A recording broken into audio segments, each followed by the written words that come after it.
I tell you what definitely doesn't make a difference, and that is toppling statues of people who did horrible things in the past, of which we no longer morally approve here in the present. It's moved now from not just toppling statues to going much further. It's now moved on to toppling, effectively cancelling TV shows and films. HBO yesterday decided to cancel and withdraw the multi-Oscar award-winning film Gone with the Wind because of the portrayal of black people in that film at the time, bearing in mind how long ago that film was made. Was it 90 years ago plus?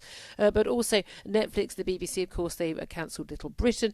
Ant and Dec have now issued an apology over a skit in which they dressed up as black characters in Saturday Night Takeaway. So where does it all end? Let's talk to Konstantin Kisin. He's a comedian and co-host of the Trigonometry podcast. Good morning to you, Konstantin. Morning, Julia.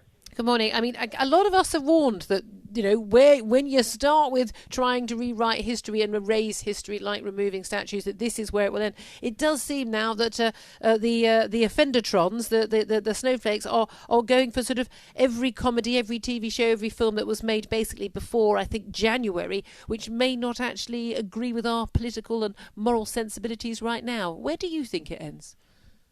Well, I don't know. It remains to be seen. I made the point yesterday that I think, you taking down statues of slave owners and things like that, I didn't think they necessarily had to stay up. I objected to the way that it happened. I don't think that we should live in a society where if I choose to be upset about something, I then go and organize a mob to go and tear it down. I think that's a problem. But more importantly, I think when we see symbols of British history, important symbols of British history, like the statue of Winston Churchill, for example, being defaced with the words "was a racist," and this continuing attack and barrage of attacks on symbols of our history, which are important to us as a country, which represent the best of us.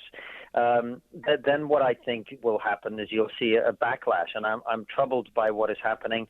And I'm sure, like me, as someone in the public eye, somewhat, you receive a lot of messages from people who are now just completely lost, and they're saying, "What is going on?" Yeah, an awful lot of people actually are just too scared to speak out in public. And I've already had some warnings earlier in the week saying, be careful, they'll come for you. And I'm like, well, yeah, if they do, they can come for me. But this is the trouble. Everyone's saying, well, yeah, I don't like, hey, is there anybody in modern day Britain who thinks, yes, slavery was a good thing and it should have continued? I think even the most awful racist living in this country doesn't actually think that. So we having a statue up doesn't, in the public domain, doesn't actually mean we agree with the values that person had, a few hundred years ago. And we know how much things have changed even in the last 100 years. 100 years ago and a bit, women didn't have the vote because we were thought to be too, we were like children. We weren't allowed to have the vote. Only, 50 years ago in America or whatever, black people didn't have the vote. Life has changed massively. But for me, the real issue for me is that people say, well, yeah, I think, I don't like that, so that should be toppled. But then it starts coming for the things that they do like, whether it's Ant and Dec Saturday Night Takeaway, whether it's Little Britain, whether it's Gone with the Wind, whether it's the Lord Baden-Powell statue, whatever it is. And no one in the public eye in politics seems to want to stand firm on this. I'm very impressed with the Vice-Chancellor of Oxford University, my alma mater.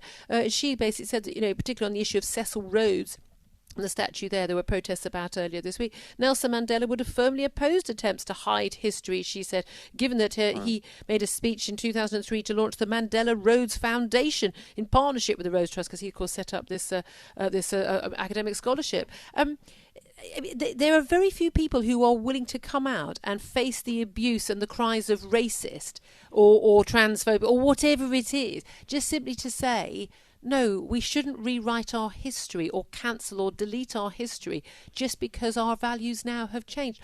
Why do you think that is? Are they scared or do they not care? No, people are terrified, as you said yourself. People are absolutely terrified, Julia. And so many people will message you privately and say, I completely agree with the points that you're making, but if I were to say what I say, I'd get fired. And we see this all the time. Radio presenters being taken off air because they said they weren't sure that white privilege was quite the right way of putting it.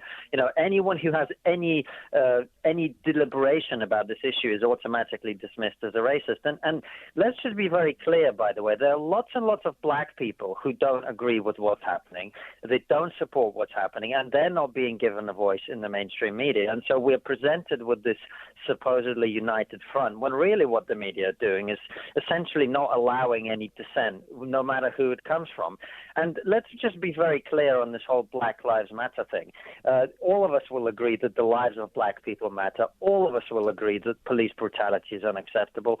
All of us will agree that the death of George Floyd was a tragic, horrific murder, and the people who are responsible should be, prosecuted to the full extent of the law, and that should never happen to another human being. But we also have to look at the organization, the BLM organization, and I invite every one of you listeners to go on their website and to look at their stated goals.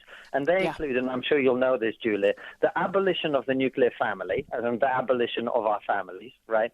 The abolition of capitalism, and the abolition of the police force. Abolition of the police. Now, I'm sorry if not supporting abolition of the family, the police, and the founding principles of our society makes us racist. Well, I'd imagine most of us are racist on that basis, aren't we?